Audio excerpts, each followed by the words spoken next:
A quote attributed to the film director David Cronenberg sounds as follows.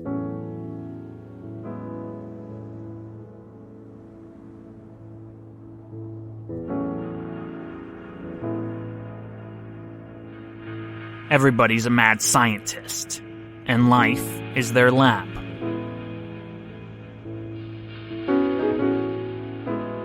We're all trying to experiment to find a way to live, to solve problems, to fend off madness and chaos.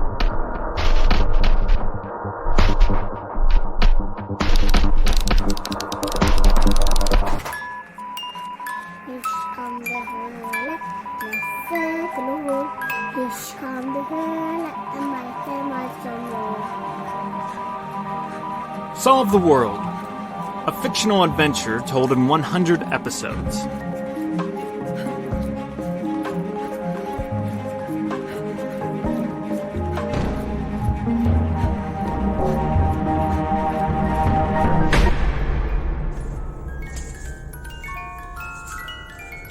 Episode 85, 80 Hertz.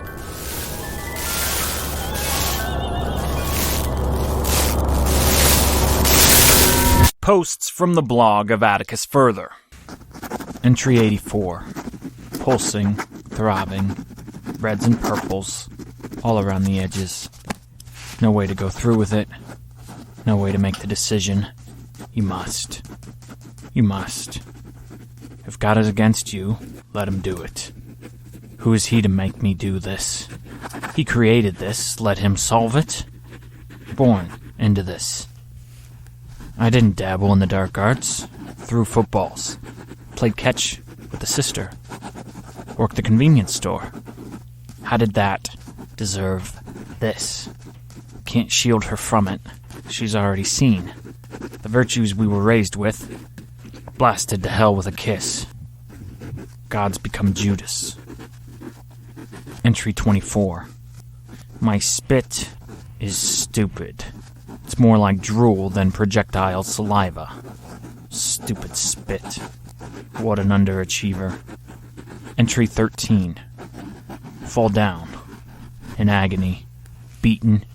Punished. Corrupted. Tear my eyes out so the images go away. Corrupted. Banished. Burned. Tarred. Feathered. Put on display like a rag doll for show and tell. Treason. This is all bloody treason. The stupidest of realities. I don't want this. I don't want this. I don't want this. So I fall down. Watch me. Die, if that's what it takes. Die, if that's what this means. Die in the morning. The afternoon. And now, this never-ending evening. Die not just every day of the week, but every moment. A new death.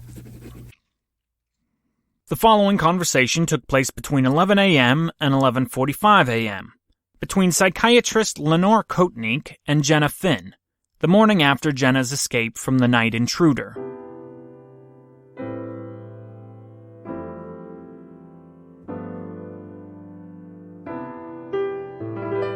I have to admit, Jenna, I was surprised to get your call. There are very few patients that I will meet at the client's insistence. Although I gave you the invitation to make any additional appointments, I never suspected you'd take me up on the offer, especially just a day before our scheduled meeting. May I ask why you felt compelled to come in today? I struggle finding contentment. You choose those words carefully. It's just, I'm not sure I can put words to my thoughts very well. Finding peace and happiness in life is a journey for all of us. See, that's the thing, right there. I don't want to sound like I'm just complaining, okay? I'm not. That's not what I'm doing. I'm not some spoiled teenager that just wants a boyfriend and then everything would be just perfect. Okay? Do you want a boyfriend? Well, I don't know, I guess. Yeah, that sounds nice. Then why don't you have one? No. Okay? No, that's not the point. Just because you don't want it to be the point doesn't mean it isn't. Lenore, Dr. Coutnick. Okay, you have an agenda here. You're not listening to me. Then convince me. I don't want a boyfriend. You just said you did. No, I mean, I don't want a boyfriend in the sense that no boyfriend or love interest or whatever is going to solve the problem. And what is the problem? I just told you! You told me you struggle finding contentment. How is that not stating the problem? Some people thrive in the hunt, Jenna. Some people need to always have their dreams just out of reach.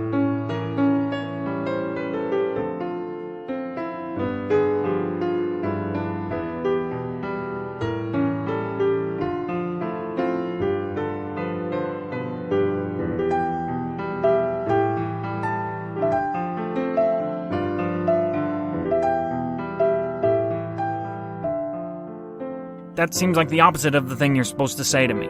What do you suppose I'm supposed to say?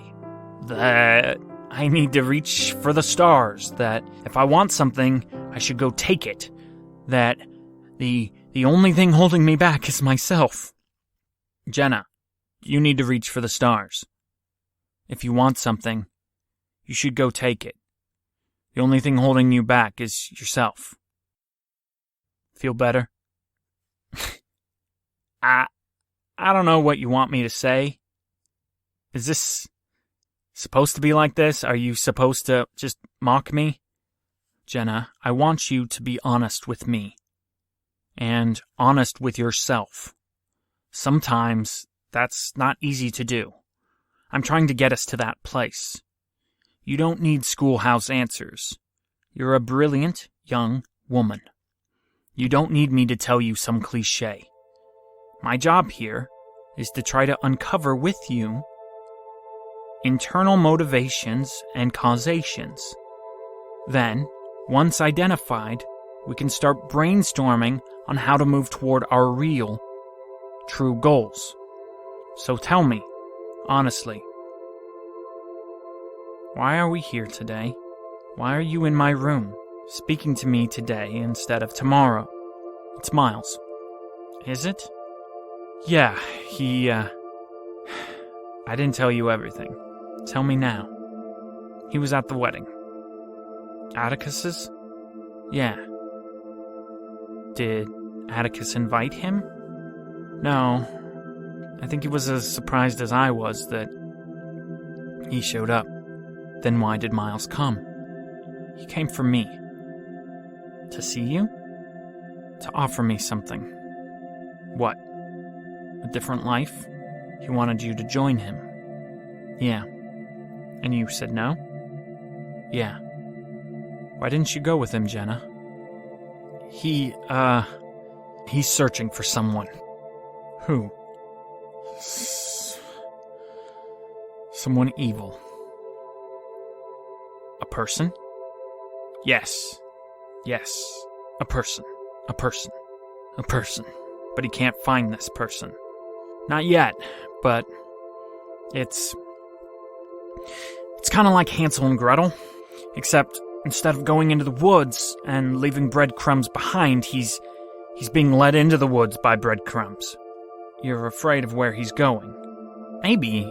Not really. I don't know. I think I should be afraid, but I don't know, I'm not. Then why not go with Miles? Pick up the breadcrumbs with him. If nothing else, do it for the action. He looked bad. Bad? Yeah, like unhealthy.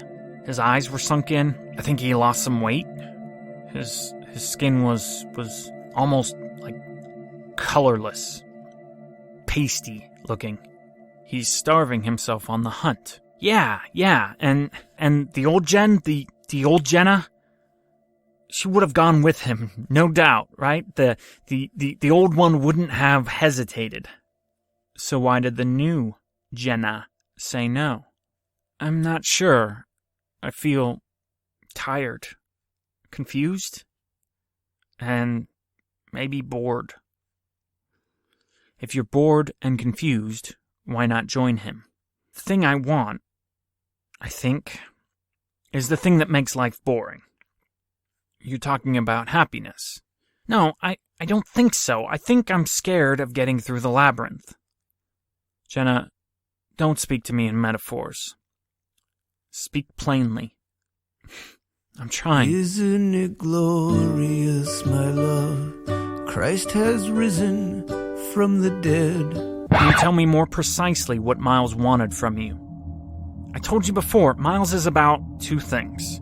Power and being right. He wants to be on the right side. He wants to be a hero. But he also wants to be the biggest guy in the room. In the world. And as far as I can tell, that greed for power and desire for good pushes him in two opposite directions. But I think this time he's given up on goodness. Isn't it glorious, my love? Christ has risen from the dead. Isn't it wonderful, my love? All the things I never said. One day happiness will find us. But that's not why you chose to not follow him, is it? Yeah, you're right. You're right. I didn't follow him because I don't want to know all the secrets of the world. There, I said it.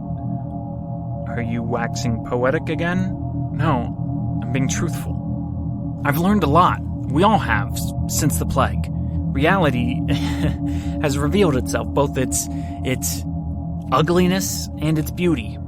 I've seen so much, and truth be told, all I want to do is see more. But I know now, I know beyond any doubt that there's not that much left to discover. It's like, I don't know, I wanted to be an explorer my whole life, and I've raised money and built a ship for myself, hired a crew, and then, right before I'm about to set sail, someone shows up and hands me a world map. A map of every island, every beach from here to Timbuktu. You can keep hunting, exploring, searching for some new reef or uninhabited, dinky little island. But at a certain point, you just have to shrug and go, well, that's that. And right now, I'm at the point where I know this world. I know how it runs, how it operates. I know the man, the proverbial man, of course, behind the curtain. I know what he looks like, what he wears, what he smells like. What Miles was offering was a hunt to uncover the last few mysteries in this world that I don't know about.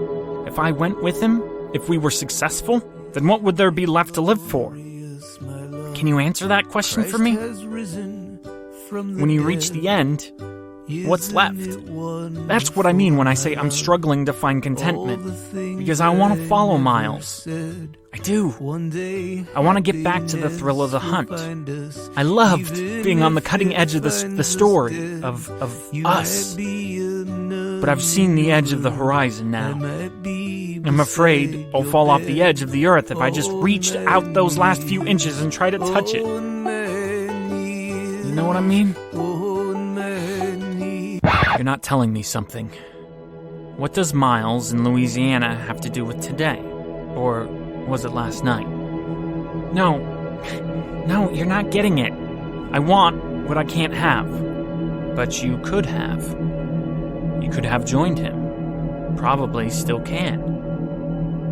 Okay, it's like I love suckers, and there's a jar full of them in the room, but every day I have one. Now, I can see clearly there's 3 suckers left in the jar. I could continue to enjoy what's left of them, but I know the end is coming. So, I'm choosing to leave the suckers in the jar, so at least there's some hope beyond hope that these suckers are the absolute best suckers in the world. I don't want to enjoy them now, so that I can continue to hope for the joy of them sometime later.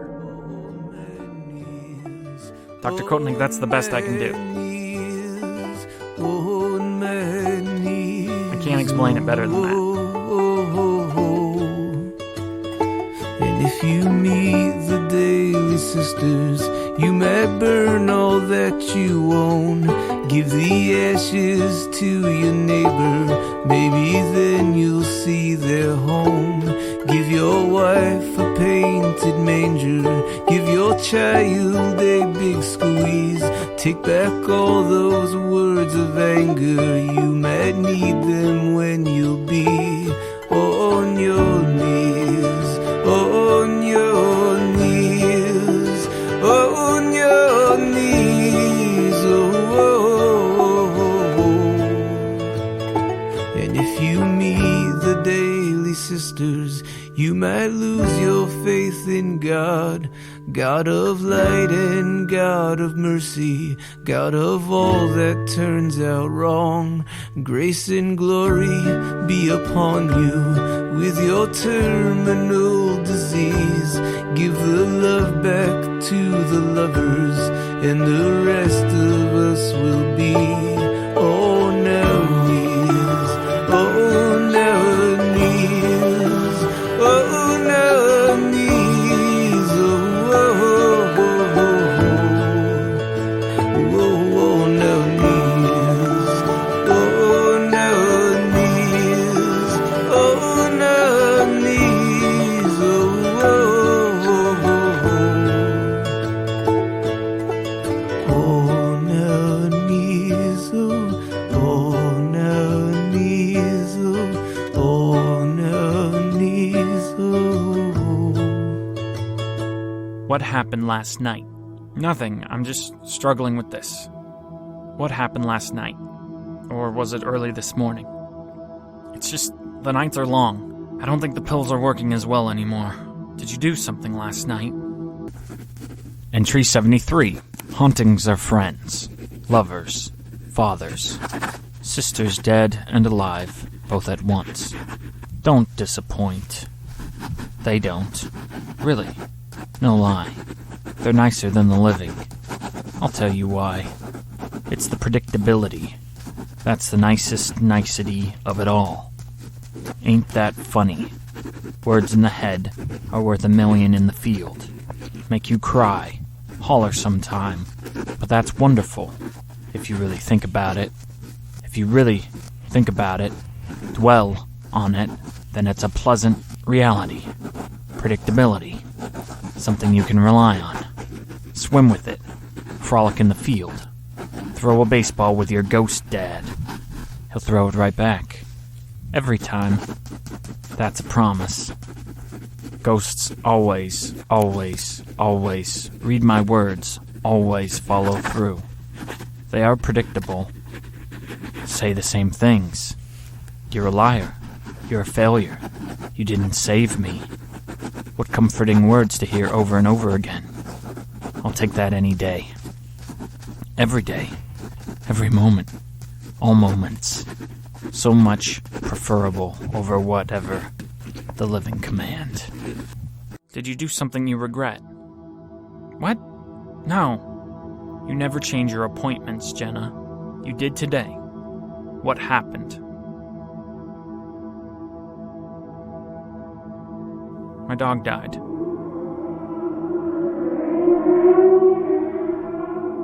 When? Last night. How? I don't know. He was just dead. When and where?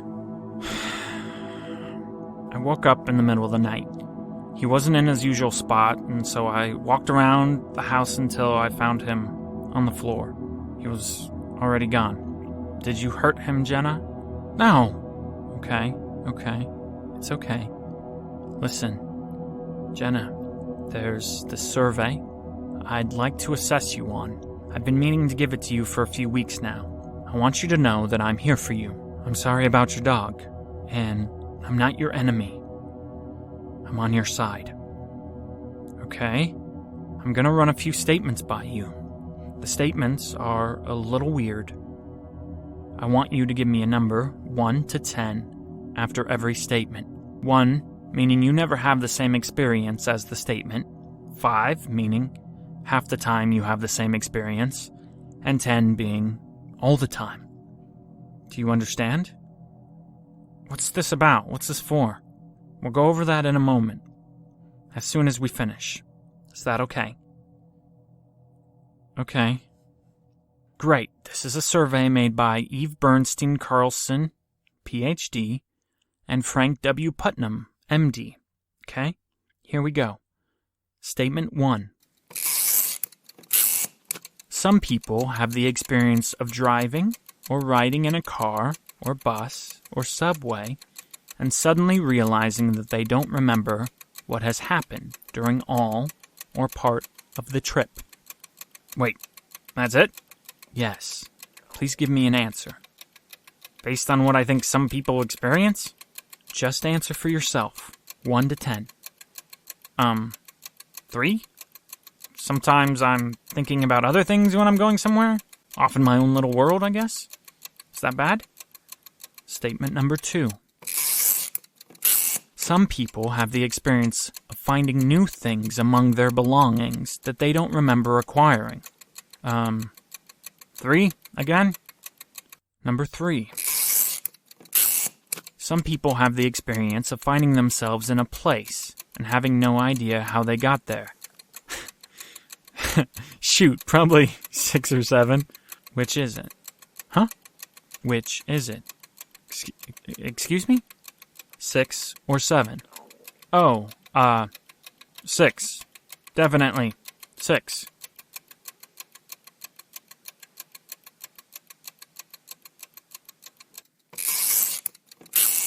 Some people have the experience of finding new things among their belongings that they don't remember acquiring.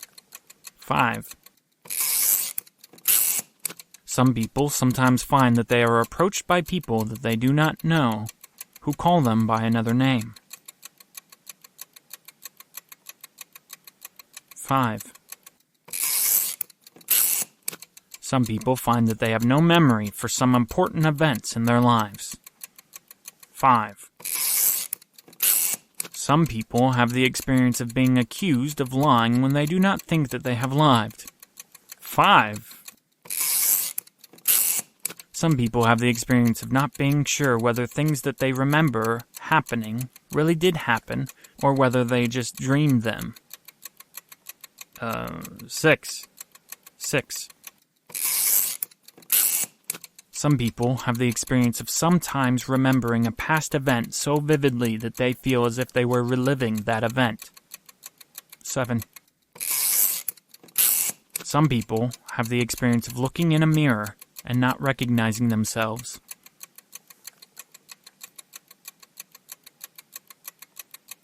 8.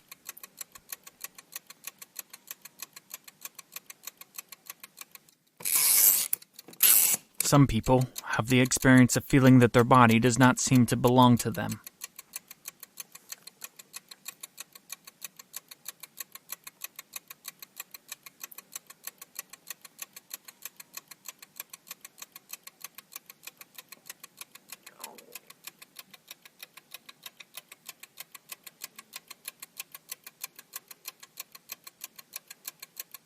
10.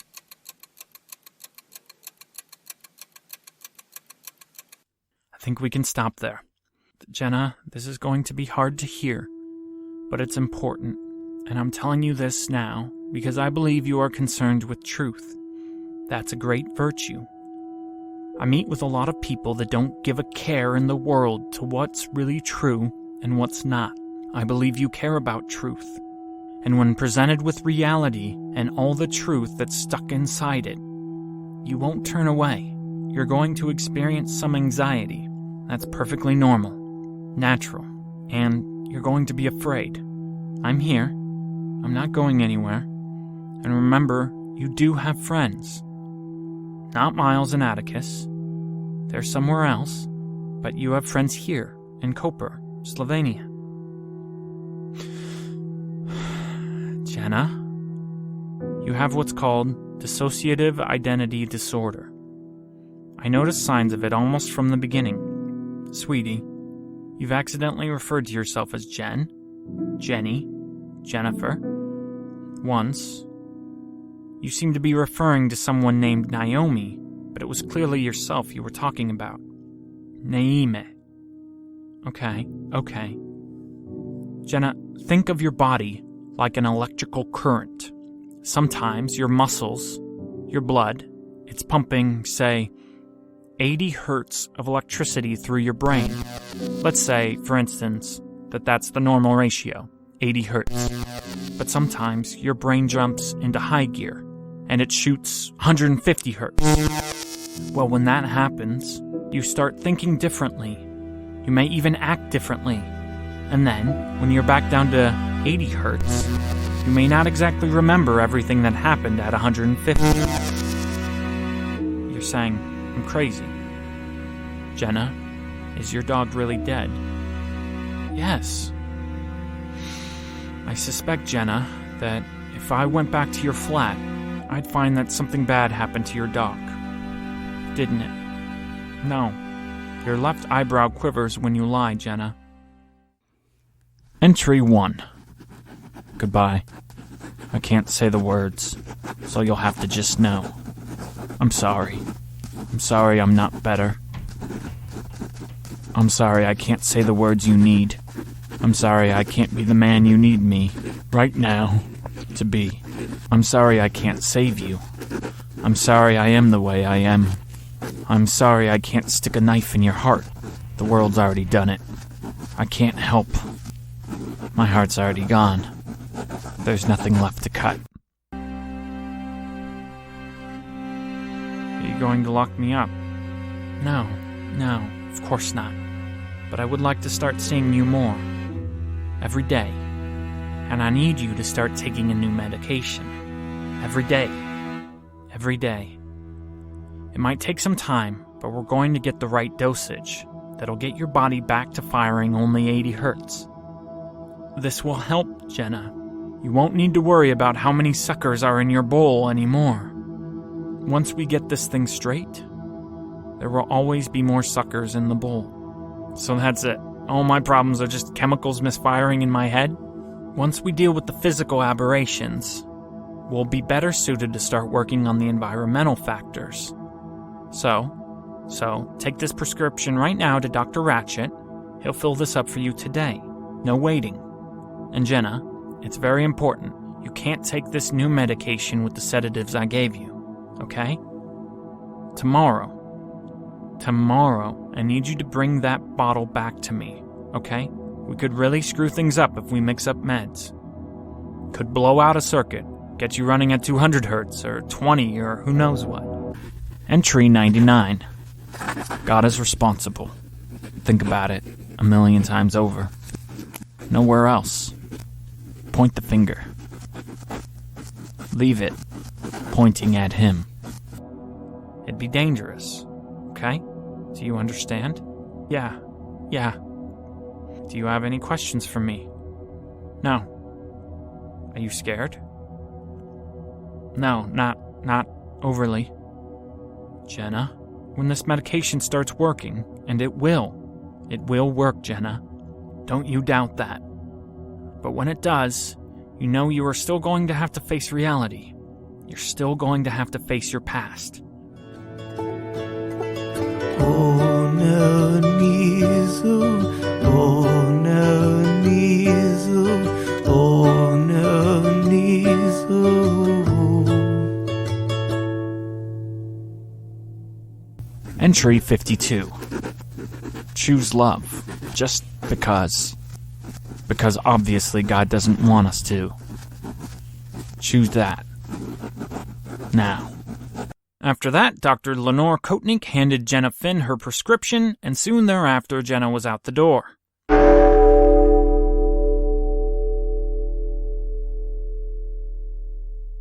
Hey, if you're listening to this episode on the week of its release, I want to thank you for sticking with the podcast after last week's technical difficulties. If you haven't noticed already, all the non-essential episodes of Solve the World, all the non-numbered episodes, the noob recaps and the Solving the World promos and things like that, they've all been removed from the iTunes feed. This was done in part to give us a nice, clean, crisp look, so that if you're a first-time viewer of Solve the World, you'll just see episodes 1, 2, 3, 4, 5, 6, 7. Just nicely laid out in single file order. But have no fear if you're missing the noob recaps or one of the other little promos or something and you're wanting to download those. You can still access those from our website at dantestack.com/podcast-extras. Okay? We'll be back next Tuesday with episode 86, which will also include a U-Club story within it.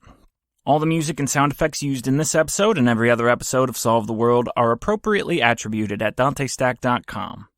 Thanks, guys, and don't forget, tip, pretty please, go to dantestack.com/tip-jar and toss me a buck.